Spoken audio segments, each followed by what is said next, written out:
And we are back for another tutorial. This one will be about great person generation.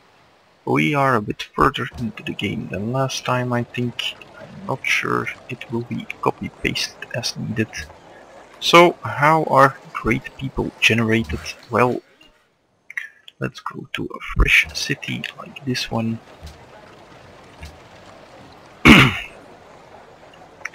Depending on the wonders you have built in the city, you will be generating specialist points. As you can see here, well, let's go to the capital. If you have, say, Angkor Wat, it will give one great engineer point every turn, and other wonders give other great people points. But the main source of great people points is specialists. Whenever you slot a person into a specialist slot here, you will generate additional great people points. 3 base, and this gets modified by both empire bonuses as well as buildings and policies. For example, there is one here for great merchants, there is one here for great scientists, and the opener of aesthetics counts for writers, artists and musicians. That all adds up, so you can get certain great people very quickly. And now, whenever you want a great person, the cost to get it is determined by the amount you already got. So it starts at 100 and then it will go up. For example, writers, artists and musicians are all on different timers. We have 3 points per turn, so at 100 we will get a great artist, and then it will reset to 0 and we will need to get 200 points for the next great artist. Scientists, merchants and engineers are on the same timer, so whenever you get any of these, you get the next one at 500, although these meters will not be reset, only the one you acquired. So the next great person I get will probably be a great scientist, at least the one for the general timer, and that means that the one after that will cost 500. That also means that perhaps I do not want to put any points into the great merchant, because I want many great scientists and great merchants may not be suitable to my strategy. In addition, the specialists also generate the income that they are designed for, so artists will generate extra culture, scientists generate extra science, writers generate culture, and engineers generate extra production. Now I don't want to tile these engineers up because I have no use for them, but that is the general idea. Very well. So that's a quite simple explanation, I think, about how the great people work. There isn't that much extra to say, except that you can also get free great people.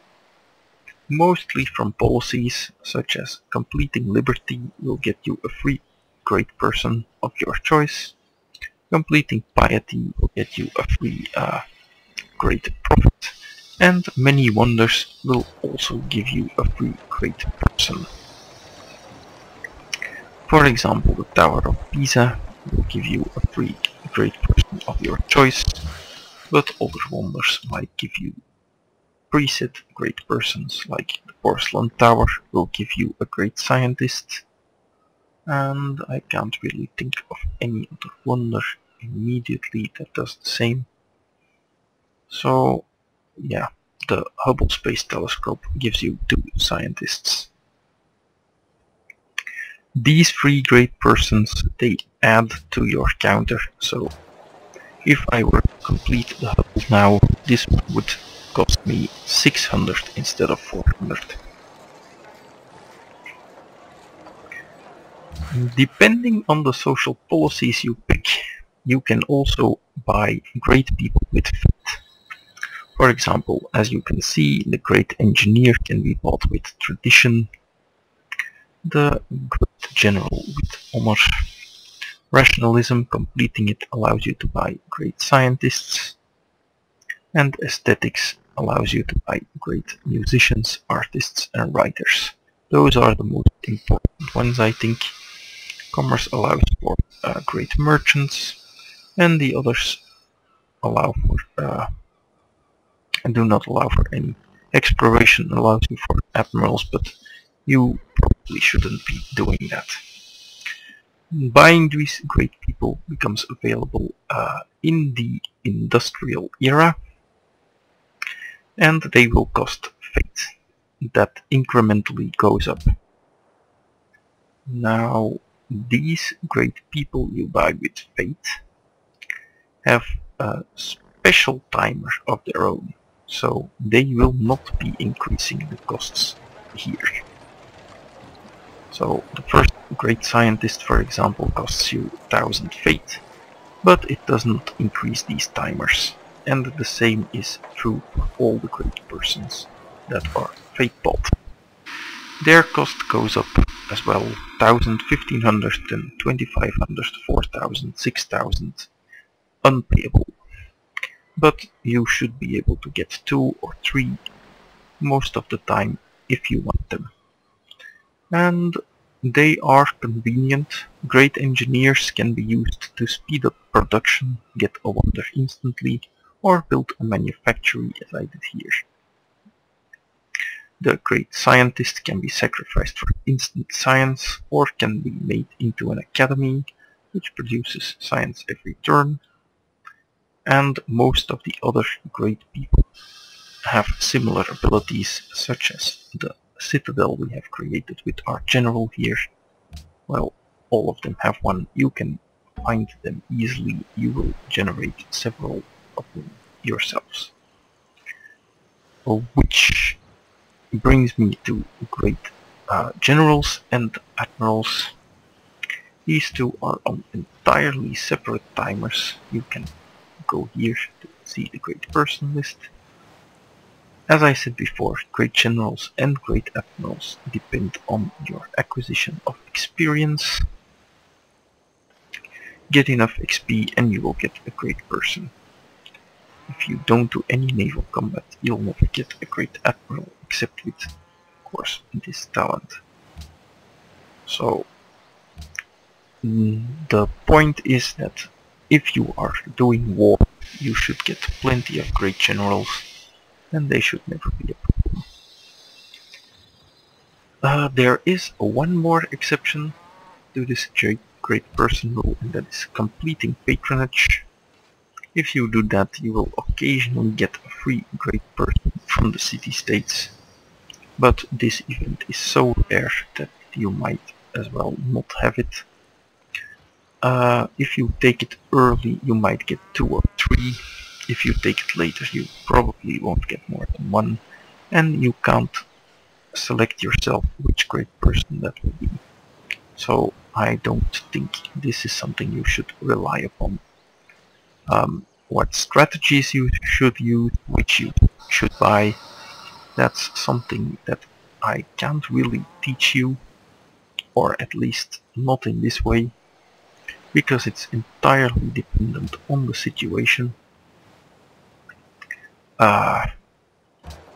There are as many situations as there are games, and every game is different and requires other great people purchases.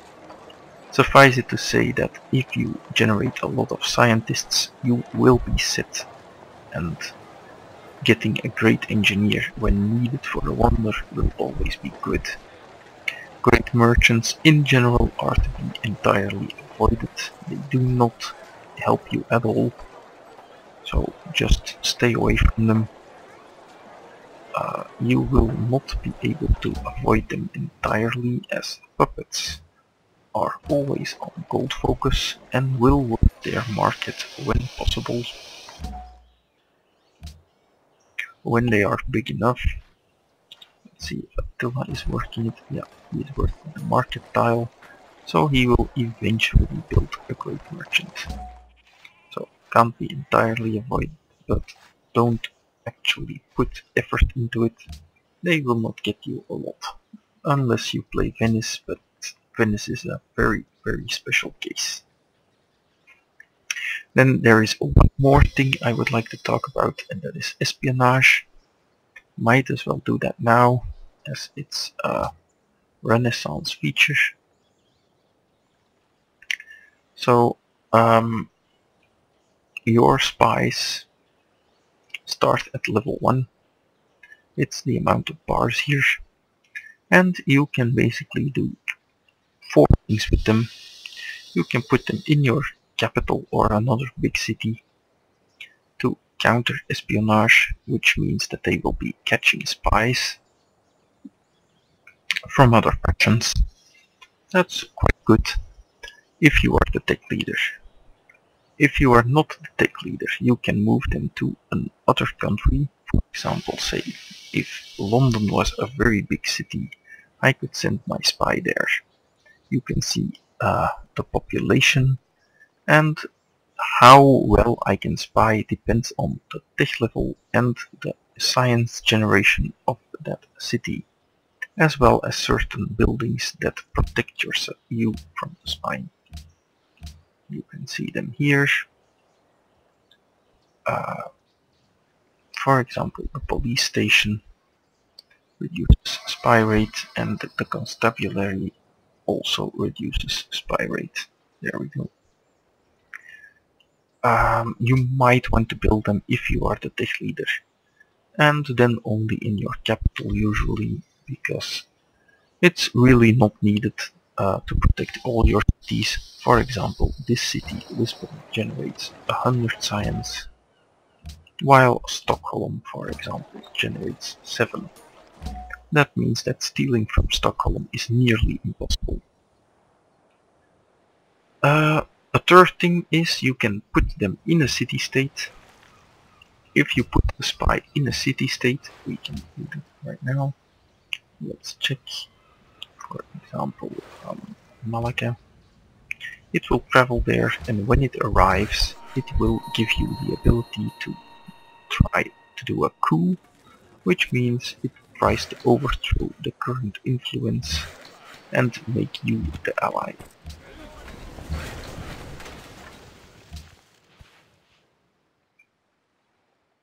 Don't mind me. So that's 3 things you can do with a spy. The final thing you can do with them is you can send them to another person's capital. If I were to do that to London, for example, I can choose to make him a diplomat. And a diplomat becomes relevant as soon as the World Congress is founded, in which case it can bribe votes from the opponent. It can do several useful things as acquire information about that city and what the owner is going to vote for in the World Congress. So that's 2 things we talked about right now. See you next time.